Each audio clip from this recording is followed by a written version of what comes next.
నీవు విడిపించాలి. స్తోత్రం చెప్పండి ఒకసారి గట్టిగా. ఇశ్రాయేలు ప్రజలను బానిసత్వం నుండి విడిపించడానికి దేవుడు ఎవరిని ఎన్నుకున్నాడు అని అంటే ఒక స్త్రీని ఎన్నుకున్నాడు.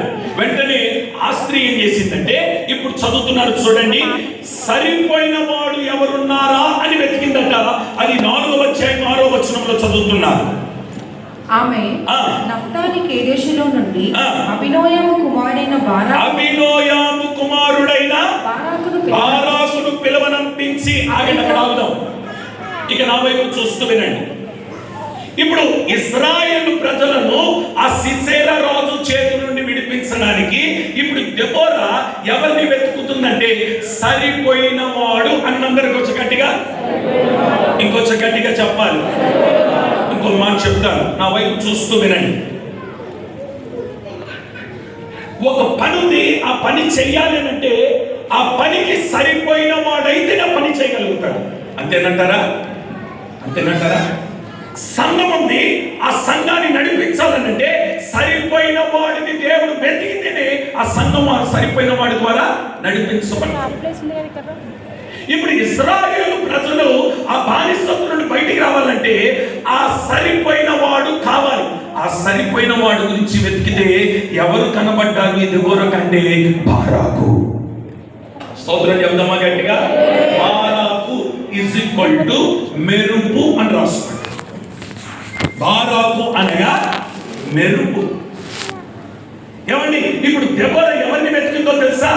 మెరుపులా పని చేసేవాడిని వెతుకుతుంది. ఈ దెబోరా ఈ ప్రవక్తిని ఎవరిని వెతుకుతుందంటే, దేవుని కొరకు నిష్ఠ కలిగి పరిచర్య చేసేవాడిని వెతుకుతుంది. దేవుని కొరకు నమ్మకంగా నిలబడేవాడిని వెతుకుతుంది. దేవుని కొరకు పాదాలు పదముగా పోయబడే వ్యక్తిని వెతుకుతుంది. దేవుని ప్రజలను కాపాడగలిగిన వ్యక్తులు ఎవరున్నారని వెతుకుతుంది. నేను అంటాను, ఈ 2026వ సంవత్సరం ఈ జూన్ మాసం ఎవరు సరిపోయిన వారని ఈ సంఘములో దేవుడు వెతకడం ప్రారంభించున్నాడు. ఆయన వెతుకుతున్నప్పుడు ఒక మెరుపులా, ఒక భారతులా నీవు కనబడుదువుగా. చేతులు పైకెత్తు, ఆమేన్ చెప్పండి గట్టిగా. ఆయన నిన్ను వెతుకుతున్నప్పుడు నీవు ఒక మెరుపులా కనబడాలి, నీవు ఒక భారతులా కనబడాలి, నీవు సరిపోయిన వాడిగా కనబడాలి, నీవు వాడబడిన వ్యక్తిగా కనబడాలి, దేవుని కొరకు నిలబడే వ్యక్తిగా కనబడాలి. చేతులు పైకెత్తి గట్టిగా కేకలు పెడతామని నేను చెప్పండి. దేవుని కొరకు నిలబడే వ్యక్తిగా కనబడాలి. దేవుని కొరకు చావైనా బ్రతుకైనా నిలబడగలిగిన, సాధించగలిగిన యోగుడిగా నీవు కనబడాలి. వెతుకుతున్నాడు దేవుడు.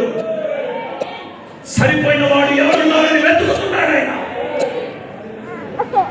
అనాల్సిన మాట ఏంటో తెలుసా? చావైనా బ్రతుకైనా